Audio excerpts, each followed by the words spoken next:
देखो यहाँ पर ध्यान दीजिए, क्वेश्चन है F x equal to sine x plus ten X plus S G N, मतलब signum function X square minus six X plus ten, है ना।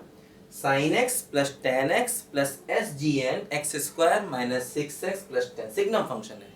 देखो इसमें चार ऑप्शन दिए हैं। अब देखो इसमें खास बात यह है, इसमें कहीं नहीं कहा कि फंडामेंटल पीरियड बताइए। देखो periodic with period 2 pi, periodic with period pi, non periodic, periodic with period 4 पाई, और ए और डी दोनों सही ऑप्शन है इसके। देखो इसमें फंडामेंटल पीरियड की बात नहीं कही। कई बार देखो ऐसा भी होता है, जब फंडामेंटल पीरियड की बात नहीं कहते हैं तो सारे पॉसिबल पीरियड निकालने पड़ते हैं। जैसे मैंने बताया था आपको, साइनस का पीरियड 2 पाई है तो 4 पाई भी होगा, 6 पाई भी होगा, 8 पाई भी। ऐसे मान लो 10 का पीरियड पाई है तो 2 पाई भी होगा, 3 पाई भी होगा। मतलब अगर हम पीरियड में पॉजिटिव इंटीजर से मल्टीप्लाई कर दें, जो पीरियड में मैंने सबसे पहला कॉन्सेप्ट आपको बताया था, तो वो भी फंक्शन का पीरियड ही होता है। देखो ध्यान दो, देखो जैसे इसमें सबसे पहले इस टर्म को देखो, signum of x square minus six X plus ten. देखो क्या है, ये जो क्वाड्रेटिक है, ध्यान दो, इस क्वाड्रेटिक में a है 1, है ना, b क्या है देखो माइनस सिक्स, और c क्या है देखो 10। तो देखो इसका डिस्क्रिमिनेंट क्या हो गया, बी स्क्वायर माइनस 4ac, तो 36 माइनस 40 यानी कि -4। देखो यानी कि ये क्या हो गया बोलो, निगेटिव हो गया। तो a पॉजिटिव है, d निगेटिव है, तो इसका मतलब ये टर्म एक पॉजिटिव वैल्यू ले रहा है, मतलब ये टर्म एक ग्रेटर देन जीरो है। क्वाड्रेटिक में अगर a पॉजिटिव b निगेटिव होता है तो क्वाड्रेटिक हमेशा पॉजिटिव होता है।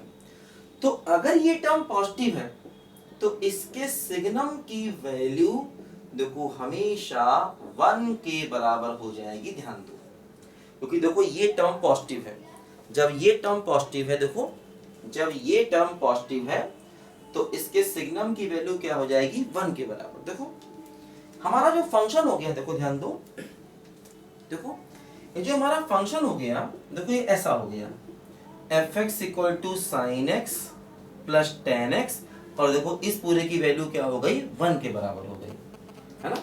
Sine x plus ten x, देखो ये पूरी वैल्यू 1 के बराबर हो गई। ध्यान दो, ठीक।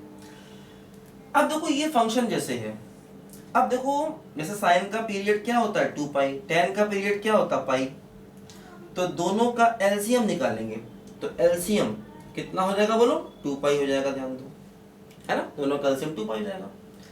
तो मतलब ये फंक्शन 2 पाई से पीरियोडिक है, लेकिन अगर इसका पीरियड 2 पाई है तो इसका पीरियड 4 पाई, 6 पाई, 8 पाई सारे होंगे। अब देखो 4 पाई भी यहाँ दिया, इसलिए ए और डी दो ऑप्शन सही है ना, क्योंकि ये जो सिग्नम है ये सिर्फ कांस्टेंट हो गया, ये 1 आ गया, इसका कोई फर्क नहीं पड़ने वाला। तो साइन का पीरियड 2 पाई, टेन का पाई, 2 पाई और पाई का एलसीएम निकालोगे 2 पाई आएगा। ध्यान दो, तो मतलब पूरे फंक्शन का पीरियड 2 पाई है, और अगर पीरियड 2 पाई है तो 4 पाई भी होगा, क्योंकि कोई भी पॉजिटिव इंटीजर मल्टीपल उस फंक्शन का हमेशा पीरियड होता है ना। तो लिखो सब बच्चे ध्यान से, आसान क्वेश्चन है काफी, लेकिन ध्यान रखना, देखो सिग्नम है ना, सिग्नम की वैल्यू 1 हो रही है। आमतौर पे बच्चे सिग्नम को देख के सोचते हैं कि नॉन पीरियोडिक है, लेकिन जो सिग्नम फंक्शन है उसकी वैल्यू एक्चुअली 1 हो रही है, इसीलिए ये फंक्शन पीरियोडिक हो रहा है। करो सब बच्चे ध्यान से इसको।